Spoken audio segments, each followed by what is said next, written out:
Yeah, I would expand your 100 years to 150 or so. Dead Sea Scrolls do have an impact on Old Testament interpretation, but they're primarily they have their impact in the New Testament. Before that, which is the reason I expanded, there was the decipherment of ancient Near Eastern languages like Akkadian and Sumerian and Ugaritic in the 1920s and Egyptian and all that stuff. But the scrolls, you sort of have to fit the Dead Sea Scrolls into two buckets. There are biblical Dead Sea Scrolls, in other words, copies of the Hebrew Bible, and there are non-biblical Dead Sea Scrolls. And this could be anything from the community at the archaeological settlement that we know as Qumran writing about their life and about their own beliefs. It could be copies of non-canonical writings like Enoch or, the Genesis Apocryphon. I mean, there's a whole slew of these things. And so, all of that had an impact, on biblical studies. I mean, the biblical bucket had an impact for textual criticism, that is, comparison of manuscripts.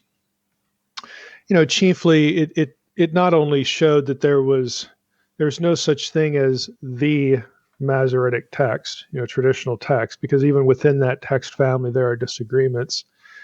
But I would say its primary value in terms of textual criticism was that scholars could now had at least a theoretical basis for the Hebrew text that was used to translate the Septuagint.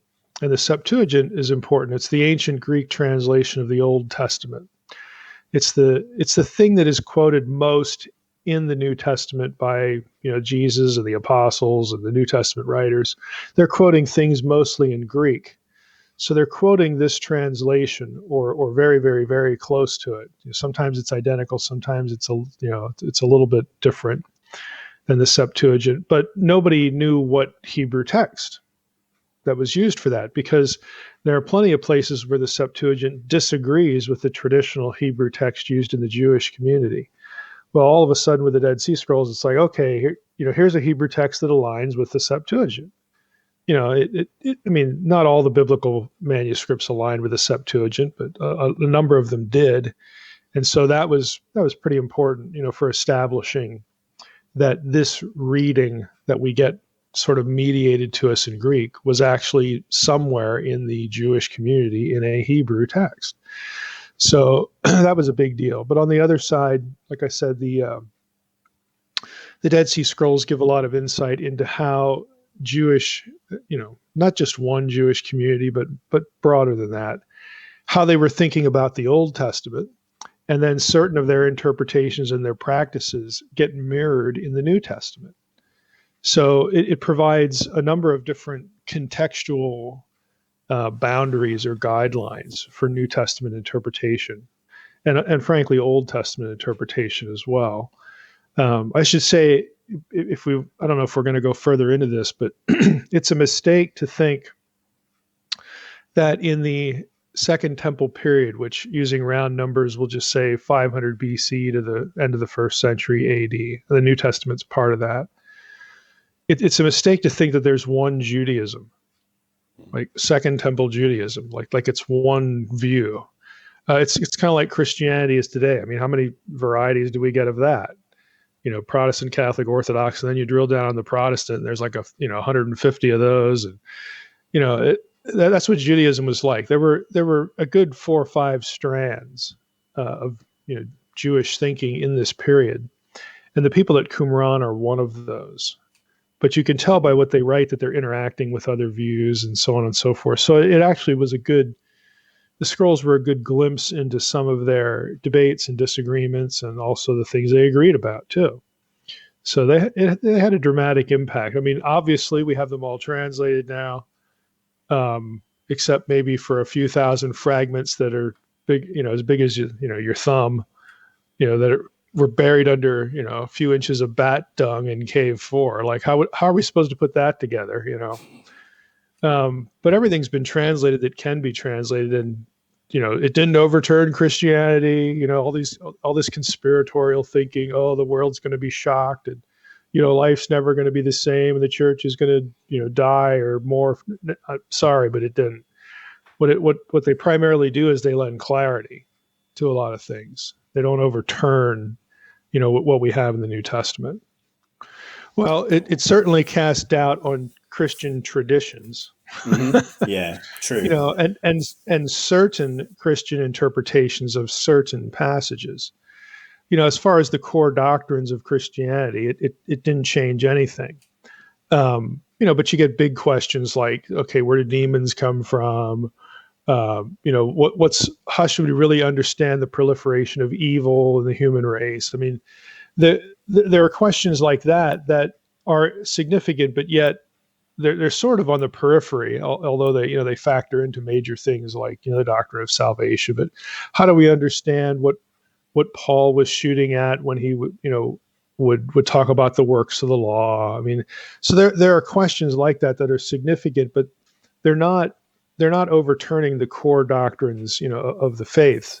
But Christian tradition had staked out positions on a lot of these things. And so when the scrolls get discovered, well, sure, it makes some people happy and it makes other people not want to look, So it's really in these sorts of areas that you have this issue, honestly. And I don't know why this is such a novel thought, but it still is. I've been doing my own podcast for 7 years, and the reason we call it the Naked Bible is that we're trying to read the Bible in its original context with Christian traditions and denominational distinctives stripped away. There's the metaphor, in the name. And that should be the most obvious thing in the world. Wouldn't it be a great idea to try to read the Bible in light of what was inside the head of the person that God prompted to write whatever book this was, and also acknowledging that he wrote it to people living at the same time? Let's try to read it the way they would have read it. Dun, dun, dun, dun. I mean, it should be the simplest thing in the world, but because church traditions had positions staked out and they had their pet interpretations for this or that simple proposition still troubles people. And then they'll try to cast it like, well, you're interpreting the Bible in light of non-biblical material. Okay.